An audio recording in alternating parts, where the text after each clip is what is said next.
We'll be breaking down all major concepts covered on the exam. Um, Imagine you have a patient whose pruritus is so relentless that they are constantly sleep deprived. Right, but their skin exam is, like, completely benign. Exactly. Or maybe a 30-something guy whose routine MRCP reveals a biliary tree that looks like, uh, well, a string of pearls. Yeah, textbook classics. Today, we are cracking open the pathology of the biliary tree for you, the Canadian medical students prepping for the MCCQE. We are your MCCQE reviewers, and we just want to help you feel completely comfortable navigating these high-yield GI pathologies. Absolutely. And just so you know, our material today comes directly from reliable StatPearls articles covering gastroenterology. But before we delve into the mechanisms, just a quick vital disclaimer. This deep dive is strictly for medical education and exam review. Right. Not medical advice. Exactly. Yeah. Any clinical decisions in actual practice should always involve a qualified healthcare provider. Okay, so the mission today is mastering the biliary tract without getting lost in the weeds. We're looking at presentations, diagnostics, and, the underlying physiology that makes those classic examiner traps so predictable. Yeah, the traps are everywhere in this section. So where's the best place to anchor this discussion? I think we should anchor it around what I call the biliary tree trifecta. Ooh, the trifecta. I like that. Yeah, so that encompasses primary biliary cholangitis, primary sclerosing cholangitis, and then the deadly endpoint they can both precipitate, which is cholangiocarcinoma. Right, because understanding the chronic inflammatory states first kind of gives you the foundation for understanding the malignancy later on. Exact. So starting with the non-malignant chronic conditions, let's look at primary biliary cholangitis, or PBC. This is characterized by a targeted autoimmune destruction of the intrahepatic bile ducts. Intrahepatic being the key word there. Right. And the classic MCCQE vignette is almost always a middle-aged woman, typically between, 30 and 60 years old, who presents with an isolated, elevated alkaline phosphatase. Yeah, that 9-to-1 female to male ratio is, it's your strongest demographic clue by far. That one is wild. It really is. But the underlying pathophysiology is where the test makers really like to dig in, because PDC pathogenesis requires a genetic predisposition. The HLA-DRB108 allele. You got it. But it's that allele combined with an environmental trigger. So the literature points to triggers like recurrent urinary tract infections, smoking, or even exposure to certain xenobiotics. Okay, wait, I got to stop you there. How does a urinary tract infection trigger autoimmune destruction of bile ducts in the liver? It sounds crazy, right? Yeah. The lead from bladder bacteria to hepatic duct necrosis seems massive. It is, but it's a profound example of molecular mimicry. So think of the immune system like a facial recognition security system. E. coli from a UTI possesses these specific lipoylated proteins on its surface, and the immune system flags those bacterial proteins and builds a targeted attack profile. Right, doing its job. Exactly. However, the E2 component of the pyruvate dehydrogenase complex, which is located on the inner mitochondrial membrane of our own cells, that component shares a nearly identical molecular structure with those bacterial proteins. Oh, wow. So the immune system's targeting software just gets completely confused by two proteins wearing the same mask. Precisely. So T cells and B cells infiltrate the liver and assault the small interlobular bile ducts, mistaking our own endogenous mitochondrial proteins for the E. coli pathogen. Yep, and that immune infiltration destroys the ducts, which obstructs bile drainage. And then you get the backup of toxic bile acids. Right, which causes cholestasis, leading to hepatocyte damage and eventual cirrhosis. Got it. And clinically, when these patients aren't totally asymptomatic, that cholestasis presents with severe pruritus. Yeah, really severe itching. Plus profound fatigue and xanthelasma driven by the deranged lipid profile. Exactly. So contrasting that with primary sclerosing cholangitis, or PSC. The other side of the coin. Right. Here we have chronic inflammation and fibrosis of both the intrahepatic and extrahepatic ducts. So indoor and outdoor plumbing, basically. That's a good way to look at it. And the demographic profile flips completely to younger males with a median age around 41. Okay. But the ultimate red flag for PSC on an exam is the inflammatory bowel disease connection, specifically ulcerative colitis. Yeah, that's huge. 60 to 80% of PSC patients have coexisting IBD. It's a massive correlation. So if the vignette features like a 35-year-old male with a history of bloody diarrhea who suddenly develops new right upper quadrant pain and elevated liver enzymes, PSC should be at the absolute top of your differential. 100%. And on histology, the progressive fibrosis around the bile ducts creates these concentric circumferential emanations. The pathognomonic onion skin periductal fibrosis. Onion skin, yep.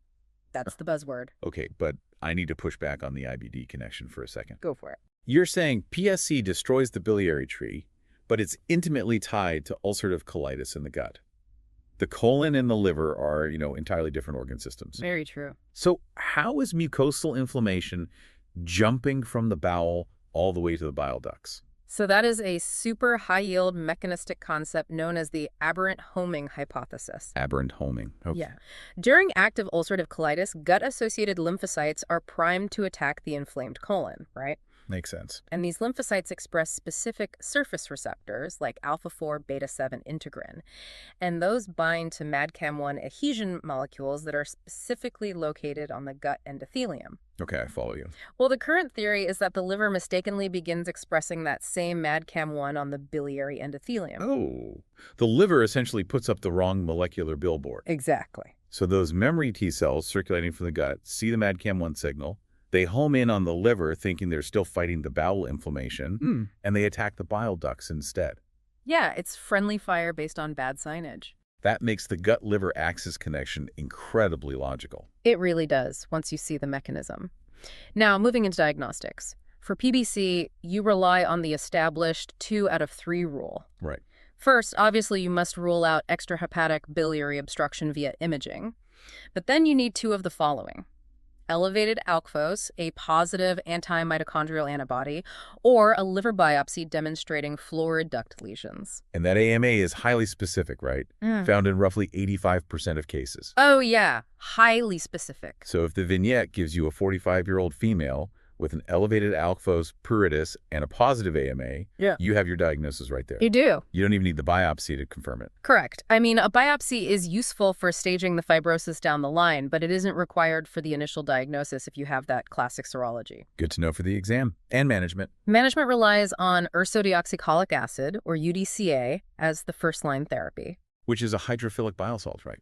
It stabilizes hepatocyte membranes against all those toxic hydrophobic bile salts that are building up in the liver. Exactly. And if a patient doesn't respond to that, obeticholic acid is your backup. Okay, so that's PBC.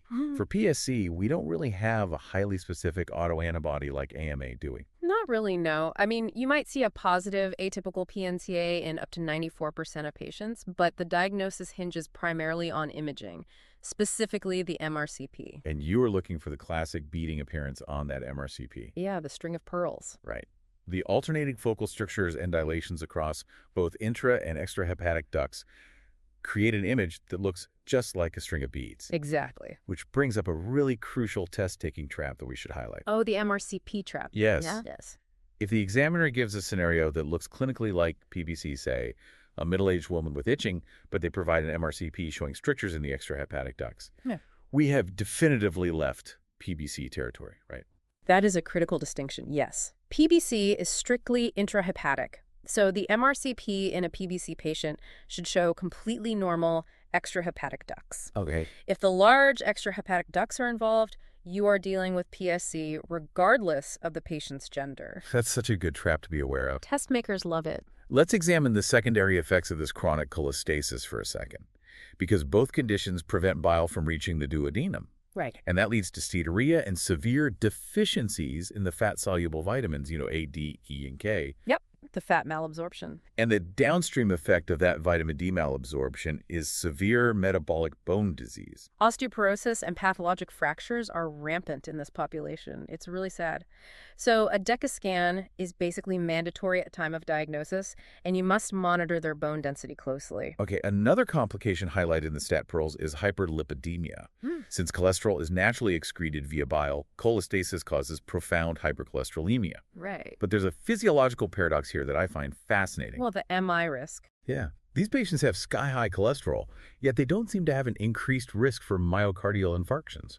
Why is their cardiovascular risk not elevated like you'd expect? It's super interesting. It comes down to the specific biochemical nature of the lipid particle formed during cholespasis. Okay. Instead of typical atherogenic LDL, these patients accumulate a unique abnormal lipoprotein known as lipoprotein X. Lipoprotein X. Yeah.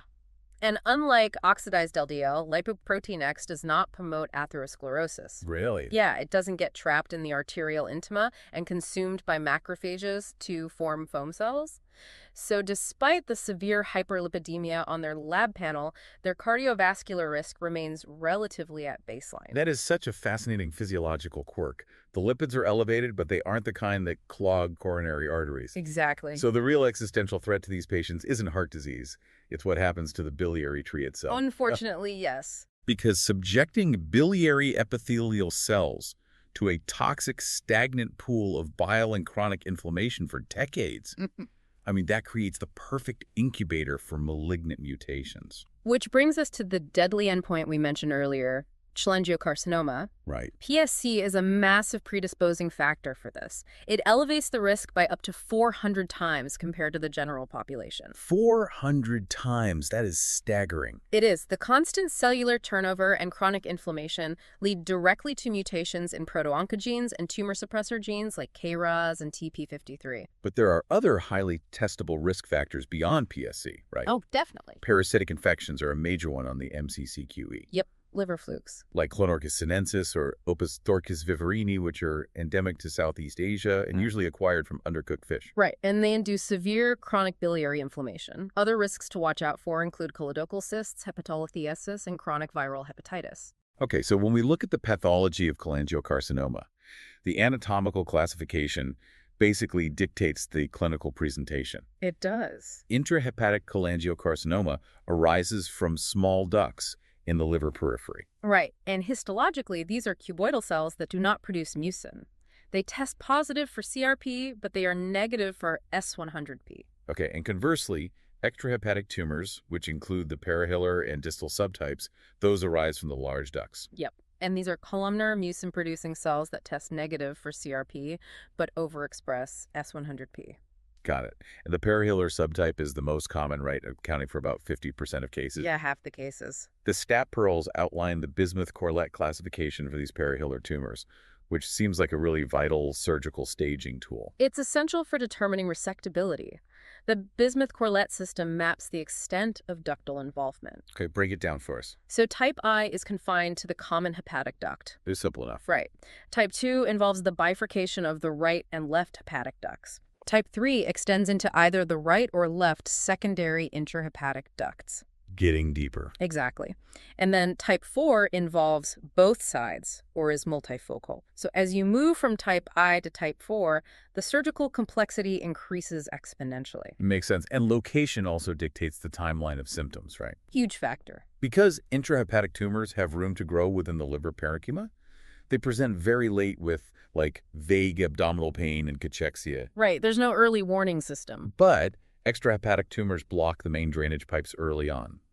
So they present with painless jaundice, dark urine from the conjugated bilirubin spilling into the blood, clay-colored stools, and intense pruritus. Exactly, and if you have a distal extrahepatic tumor blocking the common bile duct below the cystic duct, you'll often find the Courvoisier sign on physical exam. Which is a palpable, non-tender gallbladder. Bingo. Let's unpack the mechanism of the Courvoisier sign quickly. Why is the gallbladder non-tender and simply enlarged as opposed to something like acute cholecystitis from a gallstone where the patient is, in agony? It's all about the timeline. With a gallstone, the obstruction is sudden. The gallbladder forcefully contracts against that impacted stone, which causes acute inflammation, ischemia, and severe pain. Right, this is an acute crisis. But with a distal cholangiocarcinoma, the obstruction is slow and progressive. Okay. So the pressure in the biliary system gradually backs up into the gallbladder over weeks or even months. It distends passively without acute inflammation, and that creates that smooth, palpable, painless mass. Ah, that makes perfect sense. Just slowly stretches out. Exactly. Now let's look at diagnosing this malignancy. You'll usually see elevated CA 19 to 9, though it is unreliable in the presence of severe biliary obstruction. Right, you really rely heavily on triple-phase CT or MRCP. But wait, in almost every other oncology scenario, the cardinal rule is that you must obtain a positive tissue biopsy before proceeding to a massive surgical resection, right? Usually, yes. How does that apply here? Well, this is one of the highest yield paradigm shifts for the exam. Getting a reliable tissue diagnosis for cholangiocarcinoma, especially the papillary lesions, is notoriously difficult. Really? Yeah. Brush cytology during ERCP has terrible sensitivity due to the highly desmoplastic fibrotic nature of the tumor. Oh, because of all the scar tissue. Exactly. Yeah. The false negative rate is incredibly high. So you basically cannot trust a negative biopsy. You really can't. If the clinical picture, the tumor markers, and the imaging all strongly indicate cholangiocarcinoma, the standard of care is to proceed directly to surgical resection without a confirmatory tissue diagnosis. Wow. So you just bypass the biopsy confirmation entirely? Yes. Waiting for a positive biopsy or assuming a negative cytology means there is no cancer will often cost the patient their life. The malignancy is just too aggressive. Too aggressive, and the sampling methods are too flawed to delay curative surgery. Okay, that is a massive exam trap to remember. Huge. Now, the surgery itself requires an R0 resection, meaning microscopically negative margins. But taking out a massive section of the liver requires careful calculation. You have to leave enough functioning parenchyma behind to prevent post-operative liver failure. Which introduces the concept of the future liver remnant, or FLR. Okay, FLR. Volumetric analysis on the CT scan tells you exactly how much liver volume will remain. In a patient with a healthy liver, you need an FLR of at least 30%. 30%, okay. However, if the patient has underlying cirrhosis or profound fibrosis from, say, PSC, that threshold jumps to greater than 40%. Because their regenerative capacity is severely compromised. Exactly. But what happens if a patient has a technically resectable tumor, but their calculated FLR is only, say, 20%?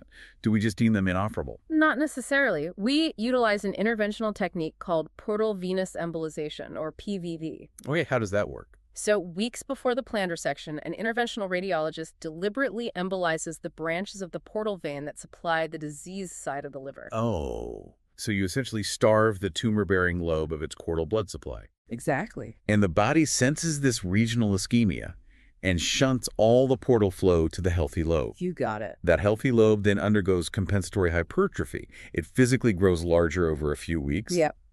And once that healthy side crosses the 30% or 40% FLR threshold, you go in and resect the diseased lobe. It's amazing, right? It brilliantly leverages the liver's unique regenerative capacity to convert an inoperable patient into an operable one. That is incredible. It is.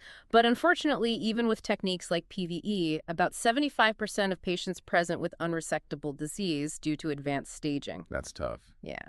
In those cases, we deploy local therapies like transarterial chemoembolization, radioembolization with yttrium-90 microspheres, or thermal ablation. With the goal being just to control intrahepatic metastasis and delay liver failure. Right, delaying the ultimate cause of mortality. Well, we have definitely covered the crucial exam concepts today. Just to quickly recap for everyone, the 40-something female with an isolated ALK force, pruritus, and a positive AMA is PBC. Spot on. The 30-something male with a history of ulcerative colitis and a beaded MRCP is PSC. Yep. And an aggressive biliary stricture in either of them, or a patient with a history of eating undercooked fish in Southeast Asia, requires surgical evaluation for cholangiocarcinoma, even if the brush cytology comes back negative. Absolutely. But to leave you with a final thought, Yeah.